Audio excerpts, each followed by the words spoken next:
This is Pet Life Radio. Let's talk pets. Welcome to the Human Animal Connection Show, where we believe we can communicate with all animals. Join us as we explore the 33 principles and healing methods of the human animal connection. As animal lovers, we know that you share our commitment to making the world a kinder place for all creatures. Together, let's embrace the transformative healing power of the human animal connection. Well, hi, everybody. Welcome back to the Human Animal Connection Show. I'm your host, Michael Overly, and I'm with Jeannie Joseph, doing a series on animal communication, opening the doors to. So first episode, she shared a ton of massively great information, and we're going to continue that conversation now. So Jeannie, welcome. Thank you so much. Yeah. So in the first episode of this series on animal communication, we went over the 7 principles to getting started. So hopefully you'll go ahead and listen to that episode, and we'll carry on from there. We're just excited to have people gain the confidence that they can do this, whether it's just for their own animals, they don't have to do it professionally or whatever, but just to improve the connection with their own animals. So I remember one client I had, she had a dog that she didn't realize was part wolf. It was a rescue dog. It was a brilliant dog, could practically do her laundry. Dog was so smart, but he had a huge prey drive, and she had 2 wonderful cats in the house. And this was not easy because this dog, even though he didn't mean any harm, would be a terror. It was scary. And so she started out she put the cats in a little protective crate and tent area, and the dog could walk around. She was trying to get the dog used to sniffing them and all this other stuff. And we were making a little bit of progress, but not enough. And so finally I said, wait a minute, I'm an animal communicator. Why don't I ask the cats what they think, what their suggestion is? And the cats said, it was so interesting. I never would have thought of this, but the cats said, we want it to be more fair. We want to have some time where he's in the crate and we walk around him. And that was such a beautiful idea. And it wasn't something that I thought of. It was something that the cats explained. And when we did that, it just helped a lot. We made a lot faster progress. And if I hadn't asked the cats, we would still be, poking along with this thing. And the cats just really showed us. And, a lot of animals have a sense of fairness. You've probably seen that if you have more than one dog in the house. You can't give one dog a treat without giving the other dog a treat, right? And you can't give one 2 treats and the other dog 1 treat. So they keep score. If you ever want to know if they can count, just put 2 treats in your pocket and give them 1. And you can find out exactly how their sense of fairness is. In fact, we talked about that story once about Franz de Waal with his experiment with the capuchin monkeys, and the experimenter, they were in cages right next to each other, and the deal, they were trained, if they gave the experimenter a rock, they got a little piece of cucumber in return, and they would do this over and over and over and over. But if one monkey got a grape instead of a cucumber, which they considered much higher value treat, they would, and the other one got a cucumber, they would rebel. They would throw the rocks back at the experimenter. They would refuse to work. And pretty soon the monkey that was getting the grape would stop working too. In other words, it would support the monkey that was only getting the cucumber until they both got it. They wanted fairness. And this experiment has been reproduced many times. So, it's great that science is catching up, but if you just talk to the animals, they'll tell you this stuff without having to spend $500,000 on doing an experiment. So, but I love the experiments. I'm not against science. I'm just saying that intuitively we know these things to be true that science is now catching up with. How does how does good communication lead to good connection? Well, it's the same thing in the human world. The better our communication, the better our connection with people. If our communication deteriorates, meaning we're not really listening, or we're listening with our ears but not with our heart, we're not really hearing, we're hearing the words but we're putting our own interpretations on it, then the connection starts to wear down. It's like there's dirt in the gears, things start to, oh, you meant that? I didn't understand you meant that. Oh, I was supposed to do that. Everything gets just a little bent out of shape. So the quality of communication results in better connection. And that's what we want to teach everyone, who reads my book, The Human Animal Connection, to understand how they can create this better sense of communication, which leads to better connection. And it starts with simple observation, just being able to observe, what is the dog's body body language saying? Before we start getting into communicating in words, we got to be really tuned into what the animals are saying through their body language. Like you mentioned in the other episode about the dogs that didn't want you to approach. And then when you backed off, they looked away. Well, that look away is saying, yeah, thanks. Got it. You got it. That's exclamation mark on that sentence. We're finished. We're complete in a good way. And so it's really important to be observing without interpreting with your own emotional states, is actually see what it is the dog is, or the animal is communicating to you. Yeah, that's fantastic. I didn't know how many different positions my dog's ears could go in. Oh, right? Yeah. So, understanding when she's in full hyper focused, you can't break this state mode, and where the ears are, and when they're just a tiny bit softer. Yeah. And then one's just a little off. And right. Anyway, so I was working with her on a number of things and showing my partner that, okay, look at her now. Look at her. Look at where's that back left foot? See how that just moved back here? The tail came straight. So now she's like, oh, she's, blah, blah, blah, blah, blah. Right. So she's picking up on all this stuff, and she understands now that it's not just, on or off. Exactly right. There's this whole range of nuances, like horse's ears or donkey ears, different species, or elephant ears are hugely informative as to what they're feeling. So, just simple observation is a good start. And when I say simple observation, what I mean is not assuming that you know what it means, because maybe for this one dog, maybe your dog, the ear position a certain way, it means something, but the next dog you meet, it might be a little bit different. So we just want to always be open to the fact that there are variations and uniqueness in communication. Yeah. Like, I think it's a real mistake in body language for people to say, oh, well, this means that, a tail wagging means the dog is happy. Well, sometimes a tail wagging means the dog is happy. Sometimes a tail wagging means the dog is stressed. It depends upon the rhythm of the tail, the position of the tail, there's so many factors that go into tail wagging. Tail wagging is a huge communication thing. And, it was interesting. Once when we were in a play group with the dogs at the shelter, we were running a play group, and I was on the outside watching. So what was interesting is they were going to bring in a dog. This was a group of Dogs Playing for Life, a wonderful group. They were going to bring in a dog that nobody could work with. Only the shelter workers could walk this dog, because this dog was so intense and had to be muzzled and all this other stuff. So they were going to bring the dog into the yard, and there were what we call helper dogs, which are dogs that are very calm and balanced. And when they saw this dog coming, they took 3 positions, like the 3 corners, all laying. They were crouched down low, which means they were saying to the dog, we're not going to fight. We're safe. The lowness said we're safe, being low to the ground, but also gave them a position if they needed to charge, they could do it, right? But they took the 3 corners and just watched the dog. And we said, okay, this is going to be interesting. They can sense that nothing had happened yet. The dog was just being let in. It was in what we call the catch pen, so they could smell and see each other, hear each other without any physical contact. They knew exactly this dog's state of mind without having to see any evidence. It was the first time they had ever seen this dog, because this dog can only be walked by shelter workers, never was interacting with other dogs. And it was fascinating to see how the animals could read everything in an instant. And this is one of the things that animals do, is they instantly get information. They get, it's like so fast. And this is why it's challenging for humans. Like humans, we have to oh, where do you work? And what's your, and we have to hear a whole story. And then we think we know the person, all this. But the dogs are like, boom, I know who you are. I know what you're all about. And they were willing to give this dog a chance. And the dog came in, was a little bit agitated at first, but within 5 minutes, we were able to take off the muzzle, because the dogs had communicated to the dog, hey, this is a safe place.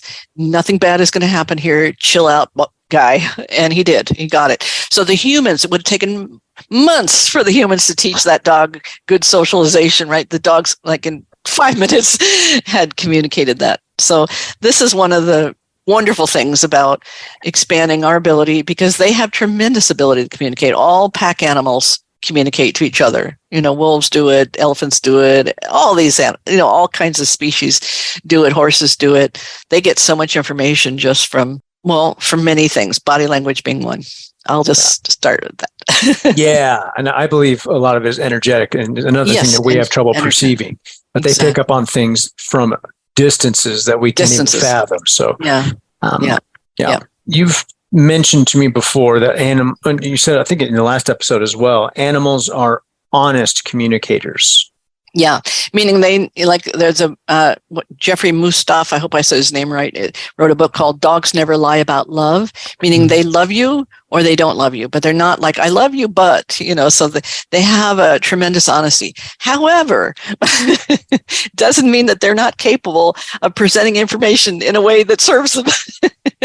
I had this one experience when I was a student learning the trust technique and learning my animal communication, and I was brought in to work with this horse. They had been in one barn. Everything was fine. The miniature horses and the big horses all together, everybody all together, everything was fine, no problems. They moved to a new location. Things changed around in terms of like the horses were now in individual kind of stalls. I mean, they had outdoor part, but they were in individual stalls.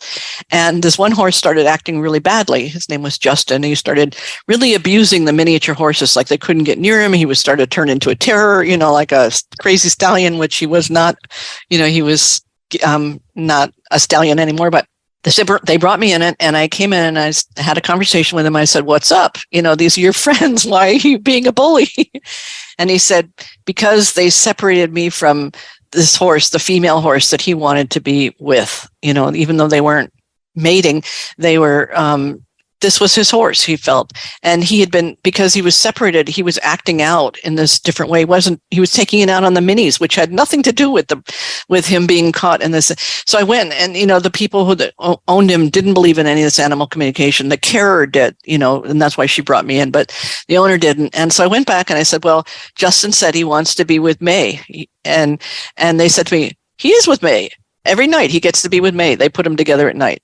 And so I was like, huh? Because he told me the reason why he was acting like a bully was because he was separated from May. I went back to him. I said, you told me that your reason why, and you're together at night. He said, I want to be with her 24/7.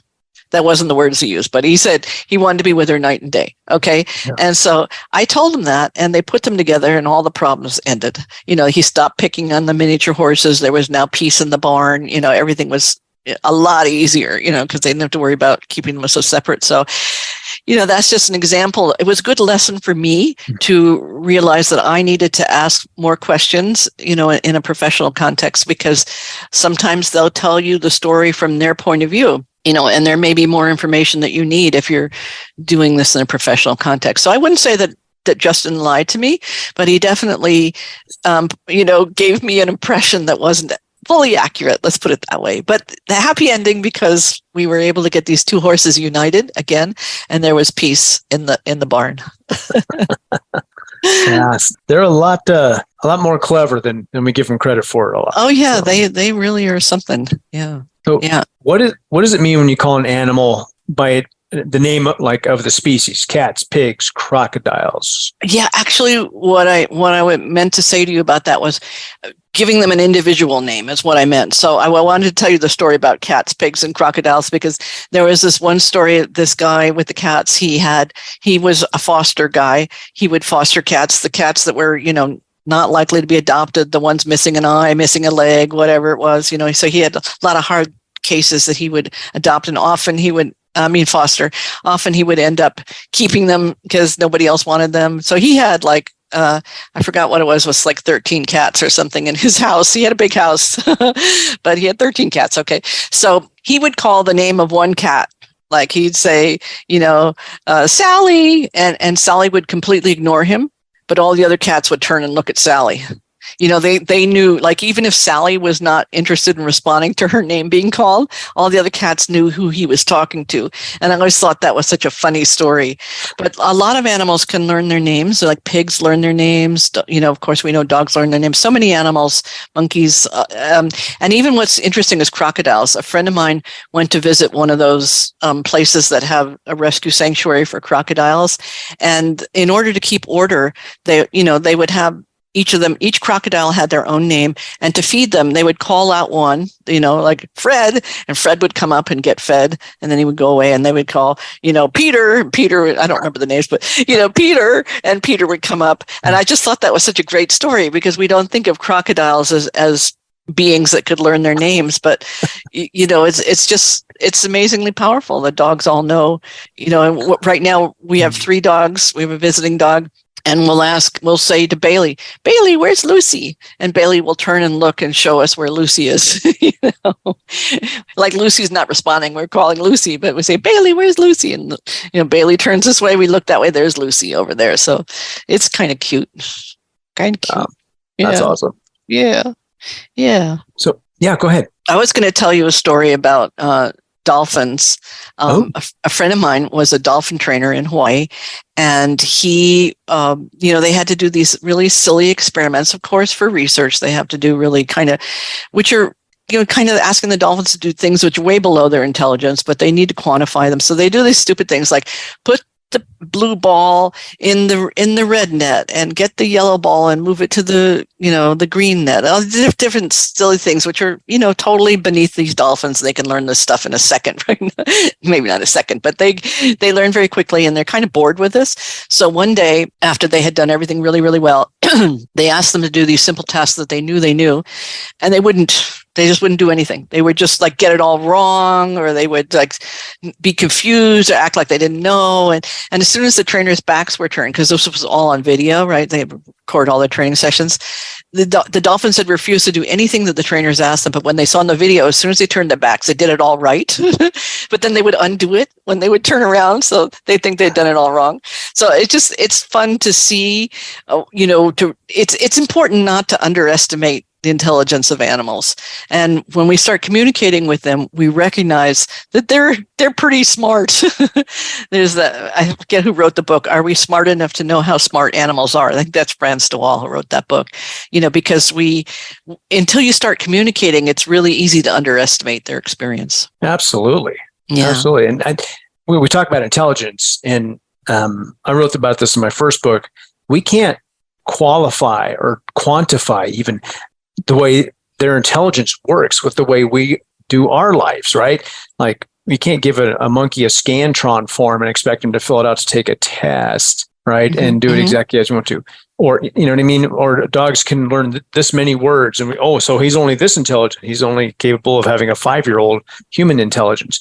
And it just doesn't work that way, but that's what we know. So we try and squeeze that into our own box as far as comprehension. Right. Like they used to think that the mirror recognition test was a proof of self-awareness, right? So elephants could do it. They recognize themselves. Dolphins could do it. But they said, well, dogs can't do it. They must not have self-awareness. What the problem with that is dogs don't use sight as their primary sense. Dogs use the sense of smell as their primary sense. So if you give them a pee sample, they can tell who it is. They know theirs from another dog's, which we couldn't do. No, and I don't want to learn either, but but it's a great point. So we measure everything by our own yardstick, and anyway, I'm going for days about that. Hey, let's take a quick break, Jeannie, and then come back, and there's a lot of great stuff to come. So thank you. We'll see you soon. Hey friends, if you like what you're hearing and want to learn more, check out Dr. Joseph's book, The Human-Animal Connection, Deepening Relationships with Animals and Ourselves. Or visit the website, thehumananimalconnection.org, to book an online consultation. Thank you for loving animals. Now back to the show. Let's Talk Pets on PetLifeRadio.com.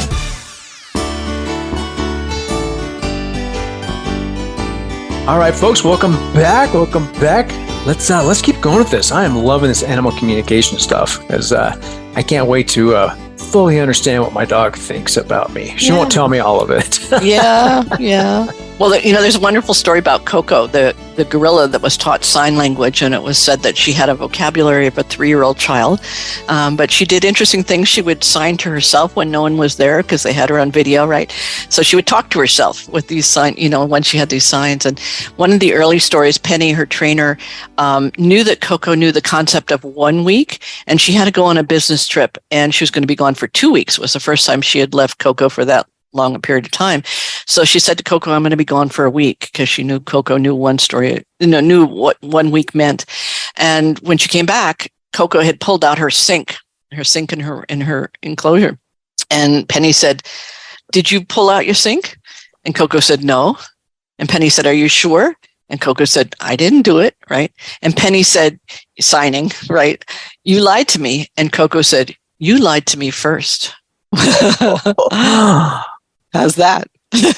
Wow. That's one of my favorite Coco stories. Oh, I love that. Yeah. I love that. I have to look that up. Yeah, it's a great story. And then I got to tell you the story about prairie dogs. So there's a researcher was working for 30 years. He was learning the little squeaks and squeals and tiny little sounds that computer could hear, but we couldn't. But he began to understand that they were actually using language. I mean, prairie dog language to communicate with each other.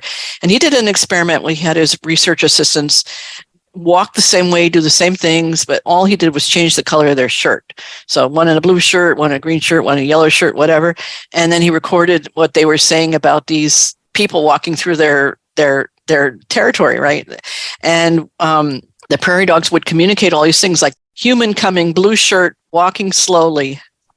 I mean, all these details, right? That these prairie dogs were, the teeny little prairie dogs, like were observed coming up from the hole and watching. And then he found when the prairie dog said, big human carrying gun. Wow. What? Yeah.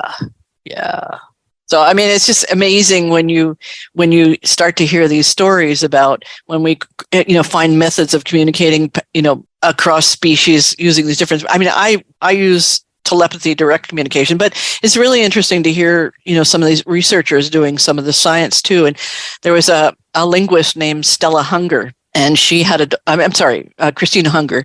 She had a dog named Stella, and they began teaching. They wanted to teach her to let them know. They had her as a puppy when she wanted to go out. So they had a talk button to teach her how to go out, right? So she learned out, whatever. And then they said, well, why just stop with out? So they started teaching her. She learned about 36 words.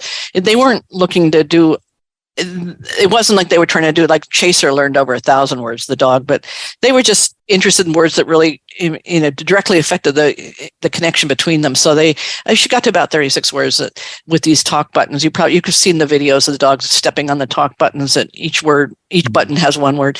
So at one point, they were kind of showing off. They had some people over, and the people were giving Stella all this love and attention, and she just got jealous for a moment and wanted Stella's attention back on her.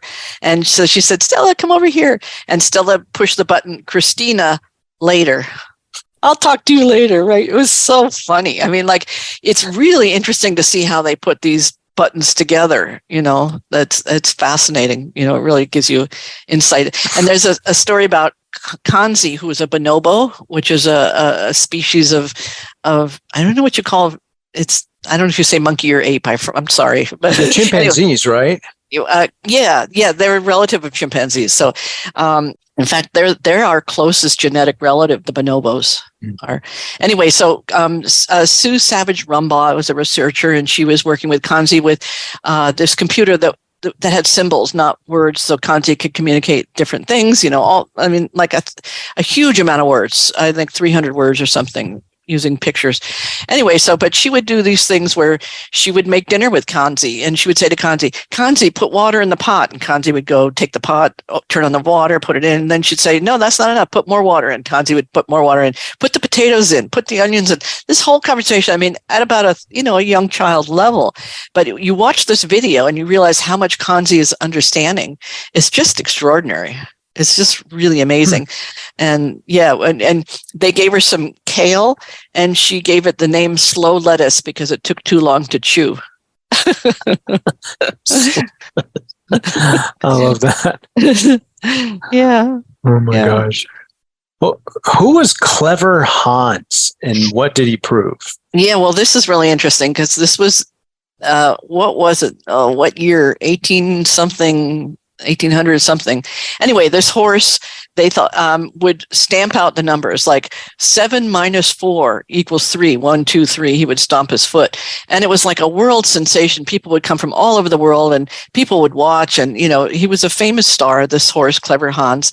And they tried to debunk him and they couldn't. But finally, they discovered that the horse could only do it if the horse could see his owner. He had to be in the eye line of his owner. And what they discovered, and the owner didn't even realize it, but the owner was having a very subtle, like a slight tilt of the head that said to the horse, done, right? And so the horse would stop stomping his foot when he got the signal from the owner. The owner didn't realize he was doing it. It wasn't deliberate, but this was this way that they communicated. And it was like this scandal, like it was this terrible thing. But I thought it was this amazing thing, because what it proved was how this horse could see the subtlest little neurological, almost slightest movement that communicates. So that instead of being, it became like this major scandal, and people would say for like 100 years, scientists wouldn't touch animal communication because of the so-called clever Hans effect, meaning, that you would in some way influence the experiment, when instead it should have been like, oh my God, the clever Hans effect, that a horse can read something so subtle as the slightest knot of the slightest. I mean, really, the person wasn't even aware, and people watched him for, so many people watched him, could never see it. So it was very, very subtle. So that's, but there's a story about a horse named Beautiful Jim Key, and this was not a clever hound story. This was an example of telepathic communication between a horse and the person. And Doc Key, who was a self-trained veterinarian, was a former slave, and he had adopted a former champion horse that was originally sold for, an Arabian horse was stolen from a sheik, and it was originally sold for like $60,000, went to a circus, broken down horse. He bought this horse for $40. He thought he would have a colt who was a champion. The horse was born crippled, and everybody said, you got to put this horse down. There's no way he can have any life. What are you doing? He raised this horse like in his own house, slept in the bed with him. The horse was raised inside, right? This little tiny thing. The horse learned to do everything that the dog could do, like sit and down and roll over. Like he would just learn everything the dog could do, he could do. And he realized that the horse was just incredibly smart, and he decided to teach him the alphabet. So he had these letters that the horse would, learn A, and then he would learn B and all this other stuff. He learned the entire alphabet. He learned how to spell. He would beat sixth graders at spelling bees. And he was, a phenomenon at the World's Fair. And this was not the clever Hans effect, because he could do it when his owner was not in the vicinity. Like reporters would come and do it.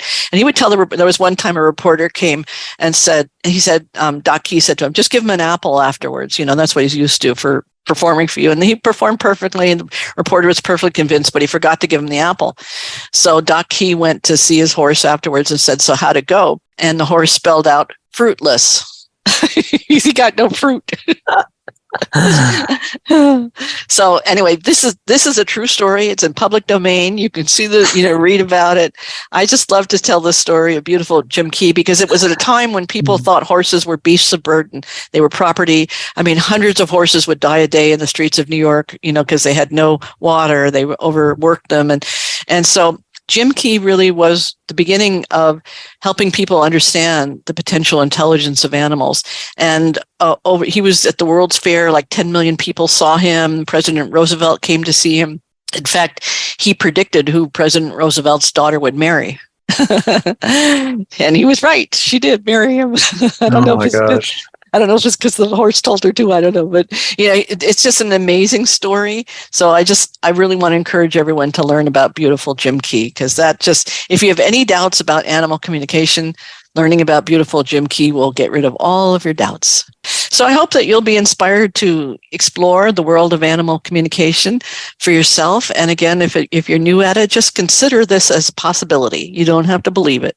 If you're already past that point of considering, you're ready to believe, begin to trust it, and begin to trust it that this is something that you can do. And with practice, you will get better at actually hearing what animals have to say. I get it, and I believe it. I believe it. Yeah, sometimes, like I said before, sometimes I'm really paying attention and I'm really open, and other times I'm not. But I know there's always something trying to come through. Yeah. So, yeah. Yeah. Well, we will see you again. The next class really follows on this animal communication, is all about entering the language of silence, which is really like a zone in consciousness. It's a state of awareness, and it's in silence that we can hear all the answers. Yes. Yay! I'm excited. Well, thank you all for coming. Jeannie, thank you so much for all of this wonderful, wonderful sharing. So we'll talk to you soon. Aloha for now. Thank you for tuning into the Human Animal Connection Show. Please visit our website, thehumananimalconnection.org. There you can sign up for our free email newsletter, book a consultation, or check out our blogs and resources. Our best-selling book, The Human-Animal Connection, is available on Amazon, and your donation of any amount keeps our nonprofit organization providing life-changing services. You can reach Michael Overly, author of Let Your Dog Lead, Musings on How to Create an Exceptional Life, on his website at dogsandmen.com, or email michael@dogsandmen.com. Let's Talk Pets, every week on demand, only on PetLifeRadio.com.